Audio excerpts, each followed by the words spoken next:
three very simple scenario. Wages of Sin, an amazing movie, amazing cast, excellent, totally relevant film.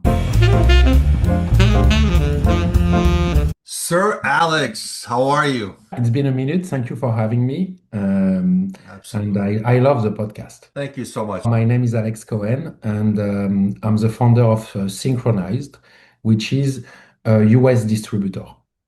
So US distributor acquire rights of films, series, and other type of contents, and then distribute it in their territory. Um, it's it could be at any level, at very, very early stage of scripts, or most likely the way we like it is when the film is completed, because well, it's always different, right? I've never seen a script and a film that looks exactly the same. So that's what we do. Now, this term, of course, is in constant evolution because what's being a distributor, how is the market, uh, streaming wars. We could do 10 podcasts, I think. So distribution has evolved, especially for classic distributors. You have two type of distributors in the US. You have a majority of not real distributors. They have an Amazon account and they have a iTunes account, but that's about it.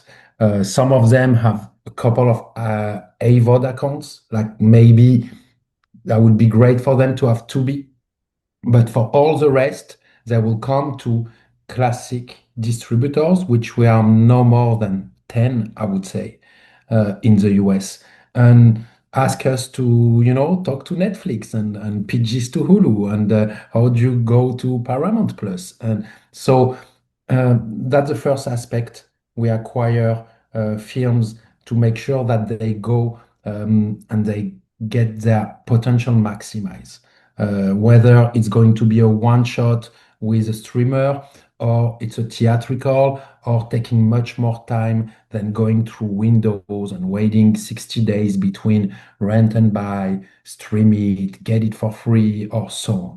So we are mastering those elements, like Wind and Fire since 25 years, close to be 26. Wow. Um, and it's a crazy industry. It's a crazy industry that's evolving. Honestly, everybody's bitching, but I think that it's evolving for the good, depending on where you at. Today, for us, the US is such a global power. Then we know that Prime Video is everywhere in the world. Netflix is everywhere. Apple, iTunes is everywhere. And now, following this path, Paramount Plus is opening wide. Tubi is already in seven key territories, and you have all the others that are just starting to bypass those territories only windows. That's great for us because that's where we're placed. We're in the US. You will notice you don't have a single foreign company here. And that's different than social media. That's different than gaming. It's really an industry, whether anybody want to say anything, that is totally dominated by the United States.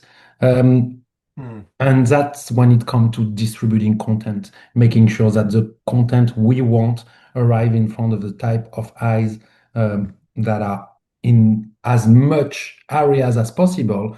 And that's just going to grow because of the power of the GAFA, the Google, Amazon, and Netflix, and Got it.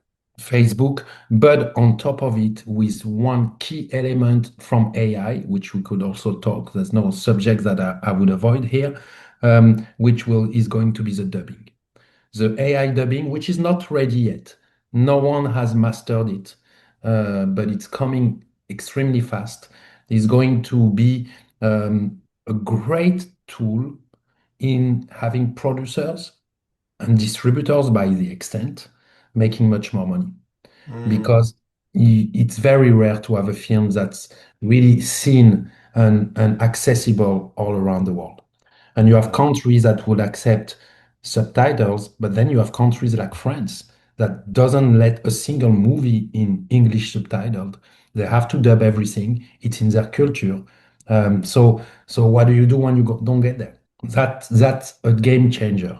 Mixed with the globalization, we are seeing great things for the future. So that's the state of Synchronized today, growing as a distributor, starting with DVDs. We started in France. You said you started 25 years ago.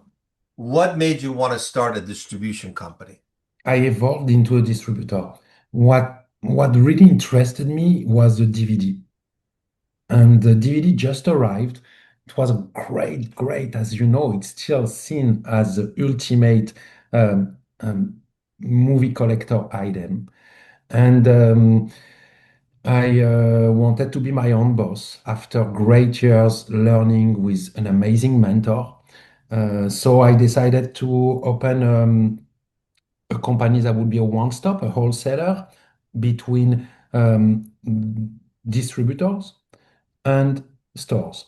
The thing is that when you are 20 years old and you do this, that's not gonna fly. So I knocked at the door of Warner, Disney, everything. They all laugh at me, barely answer. And I was a little pissed. So I took a plane ticket, went to Miami, From where? found from Paris, Okay. found a wholesaler in Miami of DVDs, bought some tens of thousands of whatever was available in early 2000, which is, I think there was like 72 DVDs out so far. So bought a bunch, got them shipped in France, and then I started calling the stores like I wanted to do, but and I sold everything in 2 hours. So Oh, that was a wow. long trip. You plan it, you go to the US, you plan a meeting, you look at the stuff, and then you come back. So I Wow. realized that I was onto something, and we started bringing more and more quantities until um, I would say mid-mass merchants in France was Virgin Megastore. It was kind of the Best Buy of the time, and Fnac, which they're still around, told us if we could have a lot of them, and we started bringing films that were not yet in French cinemas on DVD with a French track. So to give you an Mm. example and make a point, because that's a very important point why Synchronize went straight onto the spotlight after a few months of existence, is that we delivered a movie with DiCaprio called The Beach and a movie with Clooney called Perfect Storm. And so we deliver 15,000 units of each to Wow. Virgin Megastore with a French track. And they put them outside in the Champs-Élysées, like the biggest avenue of Paris, right? And right in front, that those guys are putting the poster in the Gaumont cinema in front of the Virgin of The Beach and Perfect Storm. Wow. So when they did this, buy it now, don't go to the cinema. It's going to cost you 20 instead of spending more. You have it forever. Well, we all made money, but that was not the point. The point is that I totally disrupted the market. Press started speaking about it. How come? Um, the copyright office went into the Virgin Megastore store and say, show us the invoices, which come from Synchronized. So they came to me, which I proved that, well, this is not bootleg, it's Warner US. So I have an invoice, there's nothing you can do. And so the major started pressuring me. Suddenly, Disney's calling me, Paramount's calling me, Universal's calling me, and Warner. They're all calling me. I'm not calling them. They're calling me and they're begging me to stop. And I'm telling them I'm not going to stop now. I'm going to go triple. However, if you want me to stop, you have to open us key accounts in the same terms when the other five wholesalers in France and give us the area of Paris. So they had to do it. And they did it, and we became an official, wholesaler. And I did it differently. Again, great mentor. I decided to be the only one that's inside Paris, real estate, where are you going to be in Manhattan? Makes no sense. Go in Port Washington, right, to store your DVDs. No. I leased a bank that was moving, perfect size, with vaults and everything to put the collectors. And uh, we decided to be the one distributor that has every single DVD that exists in the world, Wow. even a Citizen Kane a German edition in DVD. We wanted to have one at least in stock. So I had a buyer tracking every single release per country. And um, that was one aspect that made us different than others. We didn't have only the big tent pole. We had all the movies that are impossible to find. Number two, we were inside of Paris and I decided to treat this like pizza. So if you deliver the film to us 8 days before the release, getting orders, one of these, 10 of these, the new release, get in a box, and in 2 hours you're delivered if you're in Paris. And I totally beat all my competitors that needed FedEx 12 hours that would deliver the next morning. There's no next morning with me. You call me, you get it, it's a pizza. So what happened is that very soon, well, business is business. Amazon called us and said, "Hey, you guys, like you're here, we're here too, but this is true. You have this, you have this." And I drive the guy, I took him myself, Pascal, for years. We started a love relation with Amazon France 2001, 2002, 2003. They would call me at 4 p.m. with their orders and get the stuff at 6:30 at Amazon and deliver everyone because we had everything. We were Amazon. And so that grew our reputation, that grew our enemies. We continued importing, so we kept having a problem with the studio. But at this point, we represented about 4% of the French market until there's a law that was passed, which is very relevant because Netflix is fighting really hard in Europe to repeal this law that you cannot sell a home video 6 months after the theatrical date. So the law passed because of us. Obviously, the law passed after like cops came and made me sleep there at the precinct as if I was like this big like kingpin, searching for they came one morning and I see cops arriving, one, two, three, 10, 15. And that's a lot. And I tell them, why are you coming, Ben? So I know they love to come and they feel important because they get the movie before. So maybe I say, this guy told all his friends, no problem. They arrive and the guy never imagined I'm 22, like never imagine it's me. Say, we want to speak to Alex Cohen, the owner. So I say, yeah, it's me. Straight up, you have the right to keep silent and everything, blah blah blah blah blah blah. And the guy tells me, "Are you sure that you don't have like those import?" I say, "I have no import." And and God loves me because I had Nemo. I forgot about Nemo. Nemo just came out, and I had Nemo from Belgium, and then they came so happy. First, they want 15 guys, one for each of our guys. That's stupid, of employees. And then this guy come with a Nemo, and I say, yeah, but Nemo's gonna come soon. It's not a big deal in my head. And at the same time, Disney delivers us Nemo, the official. And the law is if you have the original, you can have any edition. So they changed the law, and I had to adapt because I don't like to break laws, but I continued for whatever was not theatrical. So it was a time of Desperate Housewife, Prison Break, and those box of seasons. We would like, of course, beat the TV because we would sell the season before they have time to dub it in French because we would get it from French Canada. And that leads me on why we became a distributor. You realize that you are making 10 million euro and that your net is not even one, then you realize that you became the beach of the studio. Mm. So we went into the US and sold Before you about go to the 50. US, Alex, I love your storytelling. You should have been a screenwriter. You're a very good storyteller. Um, You said something about copyright. I want to tap into that for a second. Why did they come? Did you buy the original two movies you talked about legally from the studios, or was Yeah. it? So why would they come after copyright? Because I bring them, those movies are edited in US and they have a French track because Warner want to serve North America and they don't want to do two edition and Canada needs to have French. Okay. So they are not for Europe. They are in English, the synopsis in English, I they're see. made for the US. I go, I buy them, I get them delivered in France and I sell From them where? From where? US. You bought it from the US. Yes.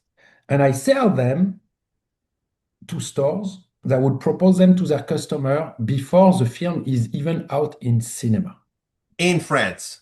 in France. Mhm.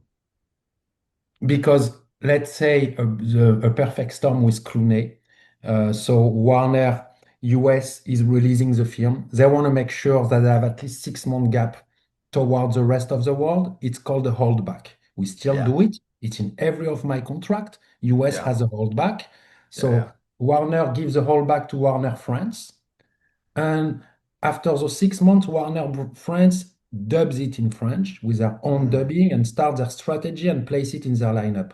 The difference is that the DVD came out and I brought it and people loved it. I'm still in France as a very important Synchronized is a very important distributor. I go to the US to acquire rights. We meet with a guy in Vegas, from Vegas, a 70-year-old guy that say that he want to get rid of 110 classic movies, Hitchcock, John Wayne, Fritz Lang, and he has a worldwide in perpetuity because he owns a master. Long story short, he was right. We went to Washington. We had them each authenticated by the Library of Congress with each them a visa number. And then we say, okay, let's start with this. We cannot buy like we nobody knows us. So and also, yeah, we have a huge customer base, but we don't have all friends. So we're gonna have to fight for the DVD. And so we went and we started. The first one we released was Scarlet Street, the Fritz Lang. This is Scarlet Street, La Rue Rouge, the first edition. So this was, we really made it. I have all the DVD. We wanted to make it at the time. Look, that's really, until today, it would be a great collector item. Yeah. Um, and so we say we cannot have it like the other ones, and this plastic sheet, we got to be different. And so we started releasing this one, and the girl from Paramount coming once a month to sell us Paramount new release, sees those, doesn't say a word, go back to our boss, and we get a call from Paramount that say, "Hey, like, what is this?" So as I explained, well, long story short, they partner with us. Paramount say, "No, no, no, stop. We will distribute. Those are gems. You crazy? How do you get them?" Genius. Paramount, we did hundreds and hundreds of thousands of sales of DVDs because they were they were in charge. I could show you the Paramount edition as well, which I have. Inspector General, very, very, it's a Danny Kaye movie. Oh yeah. Yes. So you see, I was really, really proud to have the synchronized Oh logo yeah. next Yeah. to Yeah. Yeah. Paramount. So we started realizing that printing a DVD is $1, selling it 10. It's very different. We're on the other side of the aisle. We would go and grab Scarface 20-year anniversary is a huge box like this edition. We would sell them like crazy and all the collector stuff. So yeah, it was would make money. A lot of luck, I would say 99% of luck plus 1% of luck. That's what it is. Well, I think Um, it's more than just luck. The Obviously, you have a DVD, the skill set. DVD just arrived. If it was 5 years ago, would be have been the laser disc, I would have gotten a punch in my face. If the major would have told us, okay, we open you the account, we would have been fighting for our life, with money here and there. Interesting. There is, I think that what I've observed in successful people is that the luck factor is call it as you want. Yeah, it's interesting you're saying this because there are some other things that I'm dealing with in my own world that is similar to the stuff you're talking about. But what I'm gathering based on what you're talking about is that you decided to make them pay attention to you versus kissing their ass and trying to say, oh, you guys are so great. Can I be part of you? Obviously, your step one didn't work because they don't give a shit. They can care less what you say, how you want to be part of their team. What you did was you took a little piece of the market share, and then they're like, well, who's this guy? How is this guy coming around, right? Problem with this is that when you start, you can stop. So what I did is that I decided to move to the US, and I arrived in the US with about 100 amazing movies. Like I'm talking John Reno, Monica Bellucci, Brigitte Bardot, Gérard Depardieu. I picked up stuff that I knew that, okay, Americans are not resonating with foreign, but they know those guys. So I'm picking up those movies and I'm releasing them. I'm getting like praise from the press, like San Francisco Chronicle, New York Times. I'm a baby. Who's this guy? The movie release a Cannes winner. He knows his job. The DVDs are beautiful. Yeah, of course. So now I am here at the VSDA. The VSDA is a market that disappeared in the US. It was in Vegas for 30 years. And it was like Cannes, like American Film Festival, right? But just for domestic. All the mom and pop stores, no foreign, no producers, only stores B2B. And it was very fun. So I am there and I'm scheduled to meet with the people of E1, which today is a very big, I would say maybe competitor, you know. Um, and when I arrive at the meeting, I tell them, Mike Rosenberg, I love you. You're amazing. He's today the CEO of a great distributor called Film Movement. If you guys have docs, he's doing the job for you guys. So Mike Rosenberg at the time is the president of Entertainment One. And then he tells me, okay, let's talk about your movie. We like your movie. And I tell him, listen, I just came out of courtesy. I have a meeting with Sony Classics. They're right by. I just saw their name. I had no meeting, to be honest. I had nothing. I said, I have a meeting with Sony Classics. I just pass and I say, fuck, Sony Classics, they're here. So I say, you really, I'll tell you the truth. Um, uh, I arrived and I saw like some posters of film, and I say, bro, it's supposed to be E1. What type of shit is this? So so I say, I'm worked with Sony, and also, and I don't think my movies are associated with this. And he said, we don't understand. I just arrived. He told me a great sentence. Thank you, Michael, that I tell all my producers before signing with them, which I believe. Uh, with us, you will not be, you will be part of a family and we will speak to me. With Sony Classic, you will be the third cousin. That's exactly the word that he used. So he touched me and then he made me a check. He said, what do you want? You want 50K? You want 50? Me, it's not about the 50K, it's about, bro, I speak English, okay, like a businessman from Europe. I don't look the part. I dress street. I come from the street. I'm 24. Uh, you know, and that he won. And he's getting me a 50K check. And I did something extremely smart here, is that instead of distributing myself, I gave E1, I became a label of a sub-distributor, 2004 to 2010, in 2 years renewal against a percentage that I would hide. Um, E1 would really provide the whole workforce, all the employees, the sellers, handle the stock and everything. And my job would be really focusing to getting movies, growing into our films. And those are the first years of Synchronized in the US. We went from excellent foreign titles to films that has no cast whatsoever, but they're in English. Mm. They are in English. And then in 2010, um, Blockbuster went bankrupt a little before. And so he bought First Look. First Look was an excellent distributor, but they were struggling. He bought First Look with their library. They had very good film, and they started, becoming a domestic distributor. But um, kind of like E1, the difference is that they also have the mass merchants. They were more respected at Netflix, and output deal. And those guys, the two VP of Blockbuster, Millennium Media Service, fly to Miami to sit with me and convince me to move from E1 to them because I'm gonna go to Walmart. And I trust them. And that's when, or at this point, we had a amazing release. We 2010, we had the Lady Gaga biography. We had fast action movies. Um, we had our first Danny Treasure movie. We had the Eric Roberts, the thing that kind of some people dismiss, but they're actually uh, money machines. So it's true, they placed us to Walmart. They placed us everywhere. We started selling streaming rights to Netflix, which would basically buy everything we had.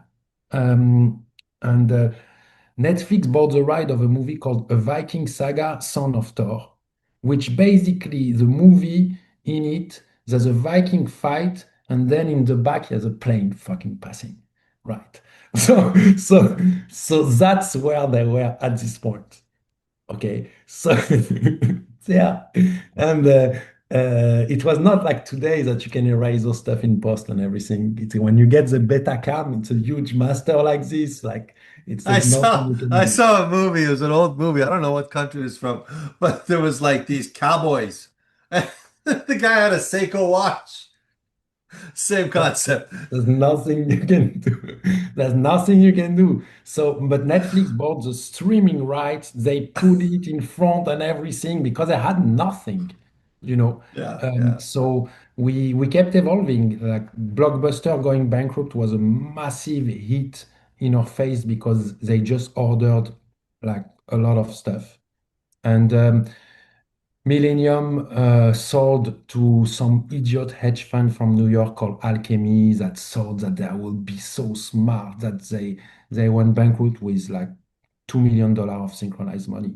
And I basically, in my spirit of being a positive pirate, I made sure that everybody gets their royalties.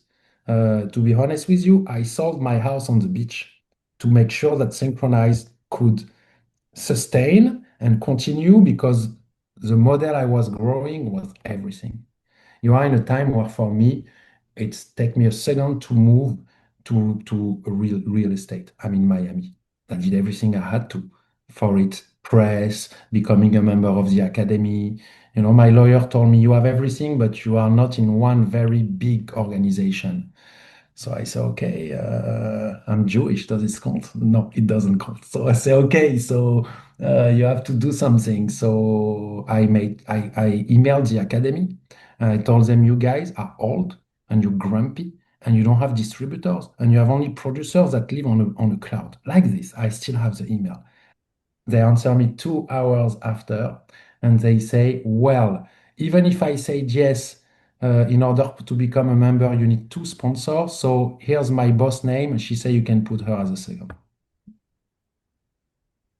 So That's a good then story. I That's a got good my story. green card. I'm trying to be fast. I don't I want have to. questions for you because your story is magnificent. So now we now seriously, now there's a lot you covered a lot. And if I wanted to go into every little speck of your story, we'll be here for 5 hours.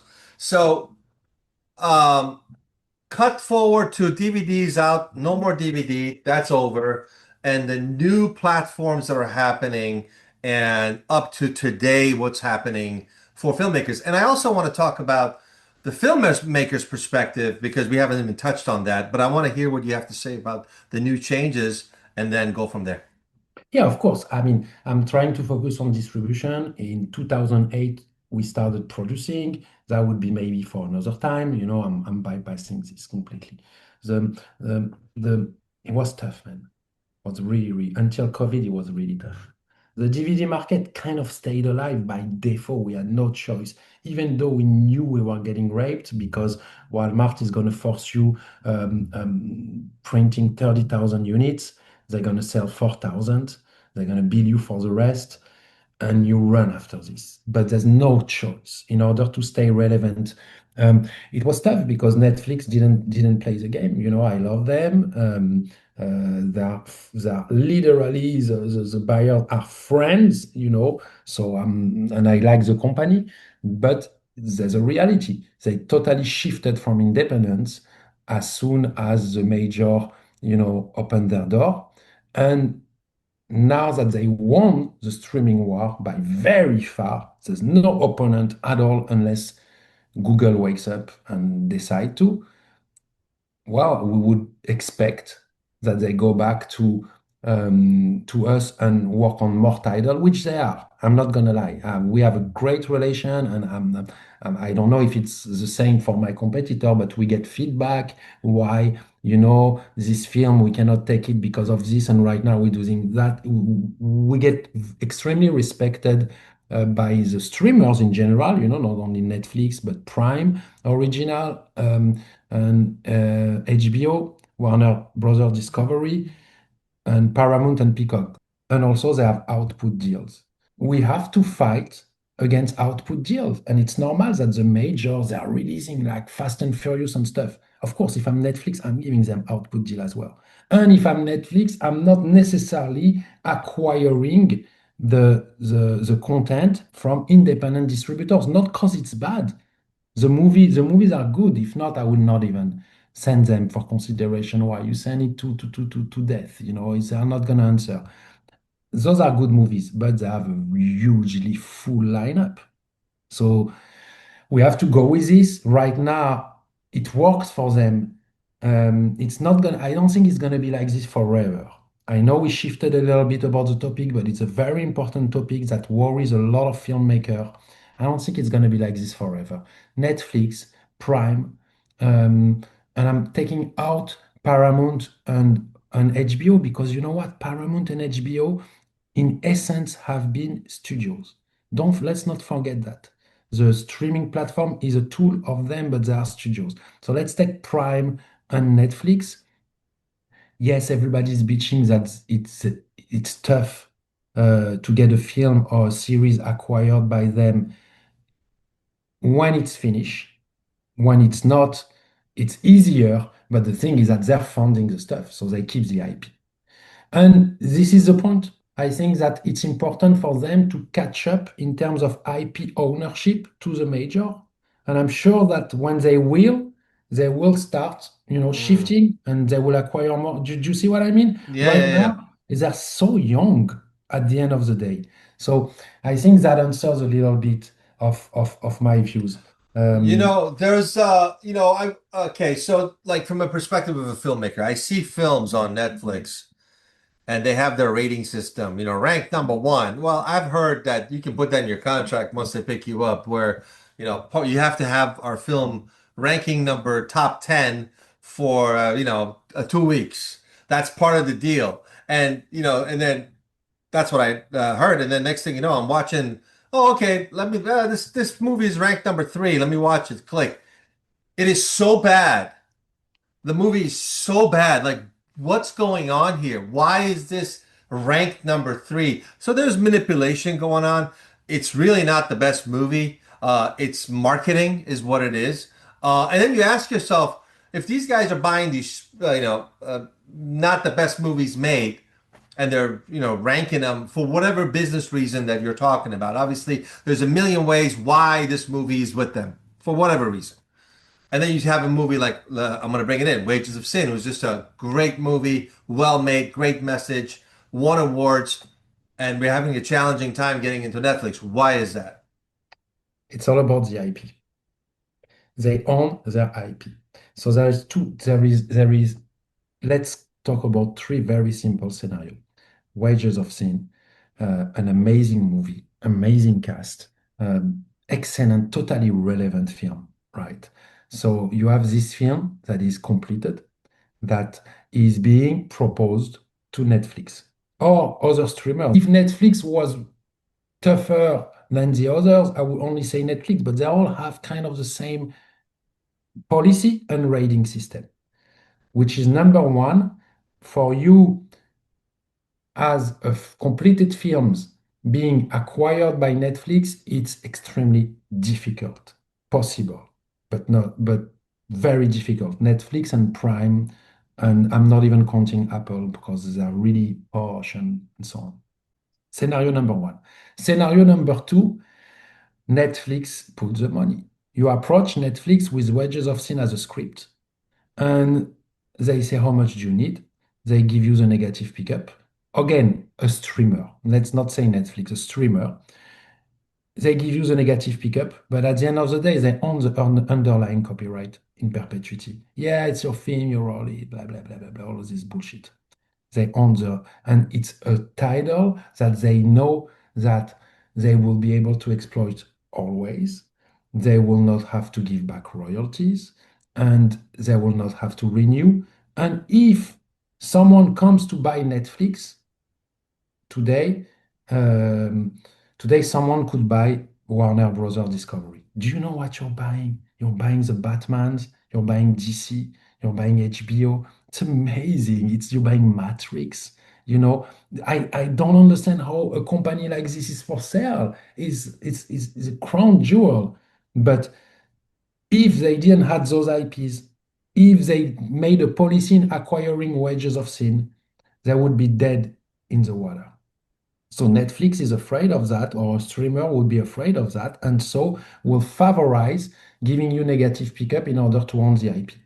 So that's solution number two. You made it, but you're an employee. You get a rider fee and a producer fee.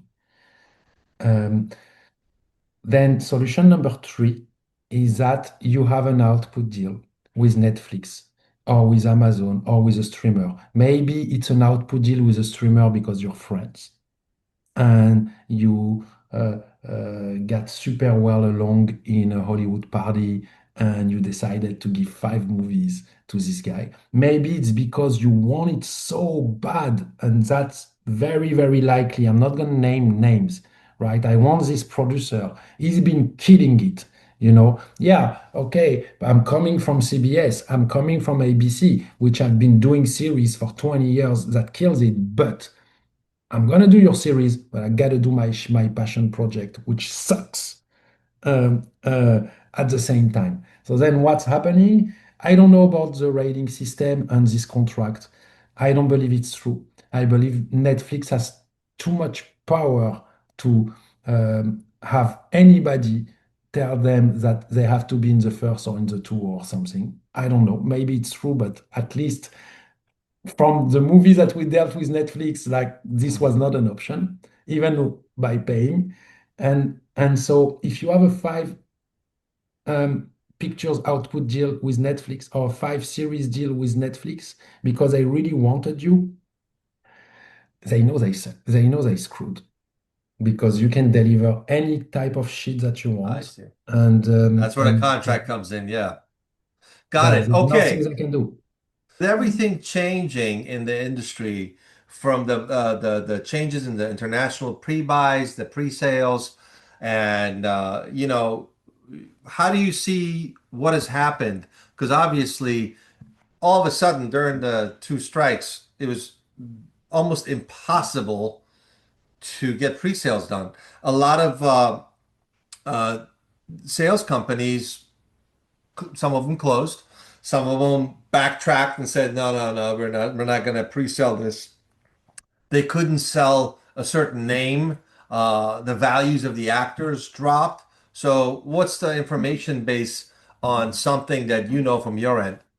We are not we are not seeing good days coming. But those days are amazing for me because as a distributor that really treated their producer well, that provide royalties, that built and became today able to release films that are in the 7 and 8 figures.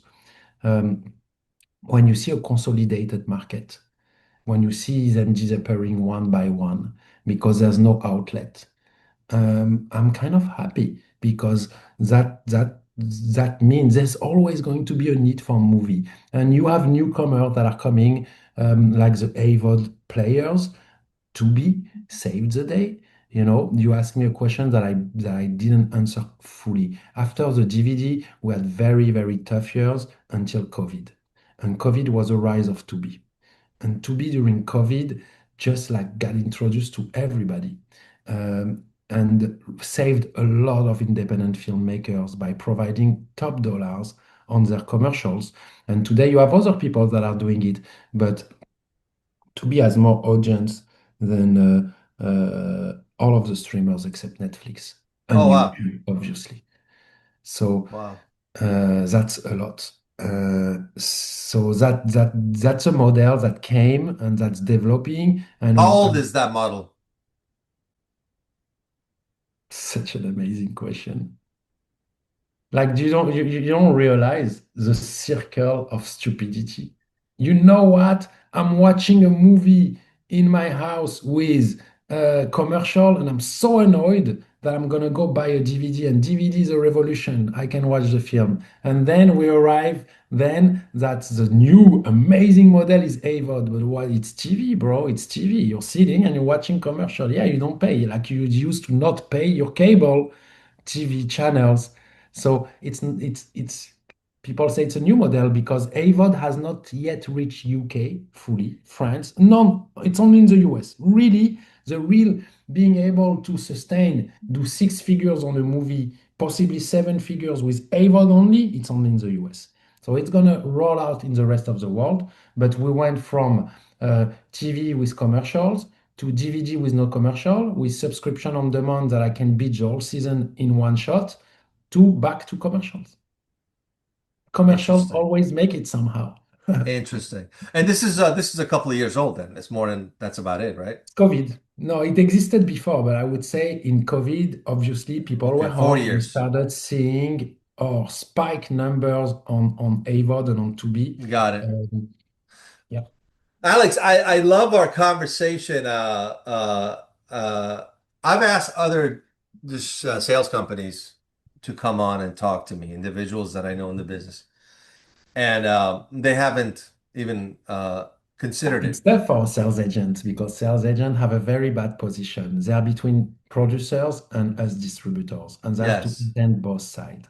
For yes, me, it's yes. easier because I'm the end of the production line when it comes to the film business. Right, So right. I may piece one side, but I'm there's only I am not gonna Sure, piece the other sure. side. No, I like your approach. Now, when we were talking, and I'm going to use this as a twofer. You know who Bill Block, the guy who ran Miramax, interesting guy. Anyway, we had a script in there, and they liked the script, and then they pitched my investor their own script. I'm like, dude, what the fuck? Anyway, so but we never made a deal with him. But he called it a twofer. I have a twofer question. You know, one and two twofer.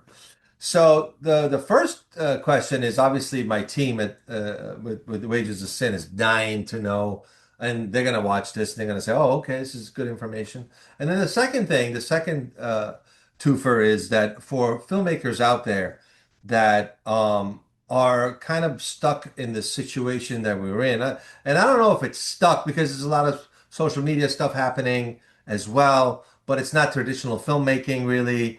Um, so the question is that when I spoke to you separately on the phone once, we talked about the situation where, you know, there was a time period where they would put a movie specifically with a big name, Bruce Willis or, you know, Nicolas Cage in the theater for maybe a week, maybe 2 weeks. No marketing. You wouldn't even know the damn movie's playing there. And they would use that, and it wouldn't make any money, but it would have theatrical in the United States.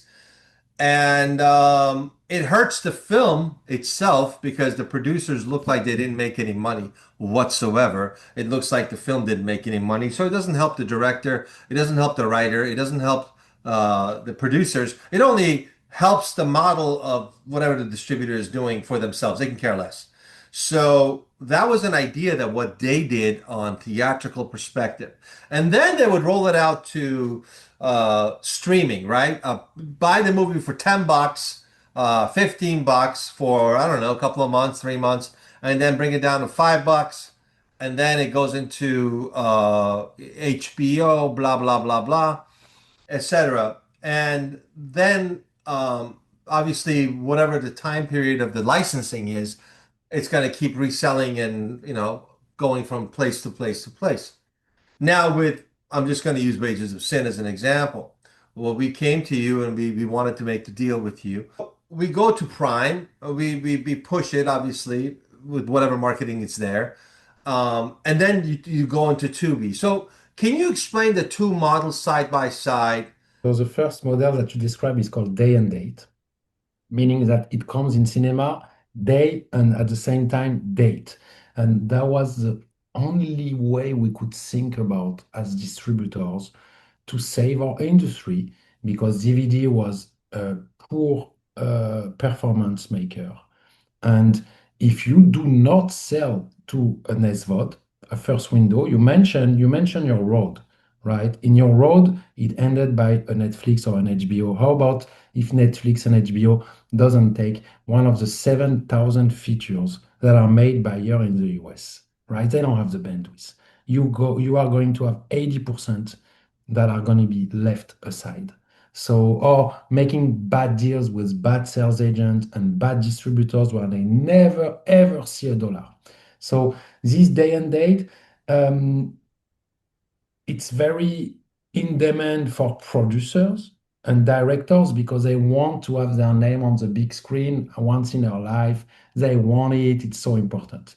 For us, distributor was a terrible thing because it's a huge loss. It was loss of if you want to put 10 screen up in the US and be qualified. On your 10 screen, 8 of them have to be in the top 15 DRM in the US. So you cannot What is choose DRM? What is DRM? most important performing cities.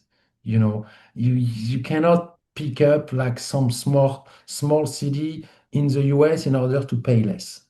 So 8 or 10. And in the 10, you have to have either New York or LA, which basically New York or LA, it's 5 times the price of Miami or Chicago or Atlanta because they're posh and they don't have a lot of really within the city cinemas available. So here you go, spending about 40, 50K between the P and the A, the prints and the advertising, and making top of the line 5, 8K. Max, max, max. So you do this because our dear TVOD, transactional video on demand partners, told us, hey, yeah, I mean, it is what it is. It's rent or buy. It's like a dog eat dog. However, if you film is in the case now in cinemas where you don't have competition because the studio don't do day and date, the studio do a rollout. So you're going to be before the studio. So you're going to make more clicks and do more rent or buy. So it's a very costly. Today, if I'm putting 40K into targeting and going after a single person that have an interest for the film, I'm gonna touch the whole US maybe 5 times. Everyone 5 times. And so we're grateful that the market has evolved. Because Hmm. if you don't have a first window, i.e., Netflix, HBO, or CW, could be a network. We keep talking about the streaming, but let's talk about the networks that do not acquire because they're shitting their pants. So what do we do now? We have to find a solution. So that was the model of day and date, which was really bad. Now, this model of which is a little more elaborated than only Prime and Tubi. We name Prime uh, and Tubi because Prime basically diverts about 90% of the transactional business in films. So the scrums for the rest. And Tubi as well in AVOD. So they are the monsters here. But you have a lot of other company on TVOD. You have Google Play, you have iTunes, and you have like Comcast. And on AVOD, you have great guys like Fawsome, Plex, others. So this model is very smart because this is a model for once since I would say the early 2000s that could really protect the investment of a film. Now there is one very major problem. Investors are not patient people. And this is a model that rolls out through time. So if you see a statement that has 3, 4,000, 5,000, 10,000, but then it continues out of the term, and then after you calculate that you made 900,000 in the US, where you could have taken 15K to sign your film, but that's all you would have seen. You would never have seen a dollar. So at the end of the day, your investor, when he's in front of those two offers, would have told you take the 15K. And that's a mistake. Mhm. So today the market is safe if you have good content and you know how to exploit it and you do not panic. Uh, there is about 30% of my producers that are in the panic mode constantly. And now it became for us a factor when we discuss with producers to see if they're emotionally real.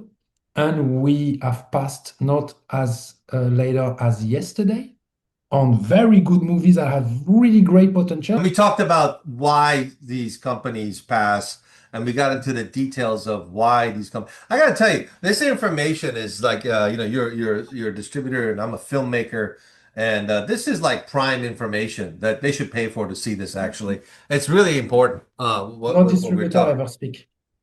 I know. No No, they don't. distributor They don't ever speak. speak. Those And information, you don't have them online.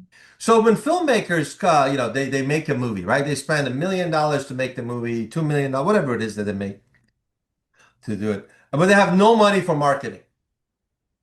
And the investor or the investors doesn't want, oh, the distributor should pay for all this. It's not my fucking And we job. Let are. them fucking pay.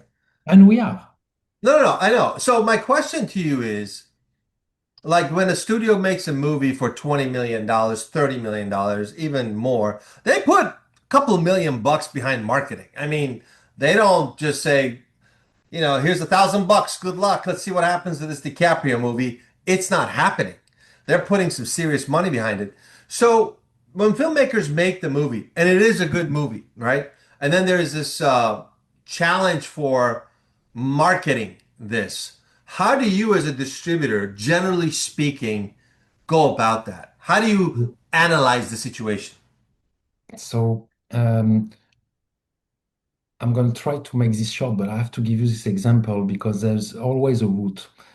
In I don't remember which year was it. A French producer from LA calls me and tells me, "Hey, can you help me because we're launching a new reality TVs on the main channels in France and."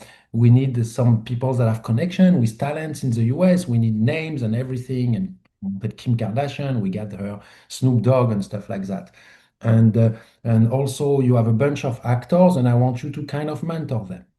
And I said, okay, I knew it would be I would be on screen. And also that this show called The Angel of Reality TV was like French Got Talent.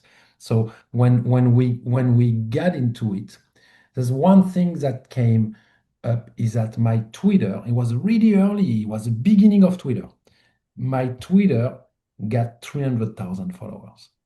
And everybody went nuts because it was the highest rated. You're talking about 10 million viewers in France.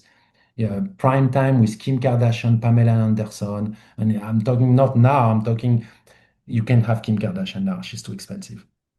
And 2005, 2006, So I realized the power of the 2.0. I told myself, okay, I can take pages in Hollywood Reporter. I can take Billboard. However, I can touch 300,000 people here. So we started completely focusing into viral way before you could even buy an ad. And we always placed ourselves in a way. So that's how you reconcile. I think that the major studio are paying their tons of employees, number one. They are overpaying agency to do their job. Number two, that are doubling the price of and taking commission. And at the end, if you take the skeleton of what left in actual spend inside the advertising that is the only one that should be.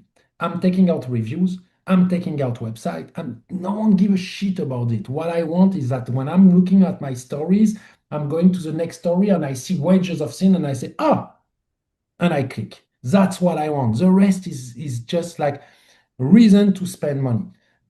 Why are they stupid? Well, maybe because they are an animal without a head. Who's the boss? Who's the boss? Who's the boss? This one is bought by the Weather Channel. This one is changing ownership every day. Those other guys are in the single digit stocks. They're shaking. They're afraid. So who's the boss? So let's stay safe. Let's do stuff and get well paid until we get fired. Another guy come with his great LA ideas. I'm not an LA guy. I'm a street guy, come from the street, and my films, there is not a single dollar that is spent if there's no reason. So the way that we do is that we adapt and grow the marketing spending, but at the same time, we are very mindful to the vibe of the producers that we know is a risk taker. We are going to try a lot of things.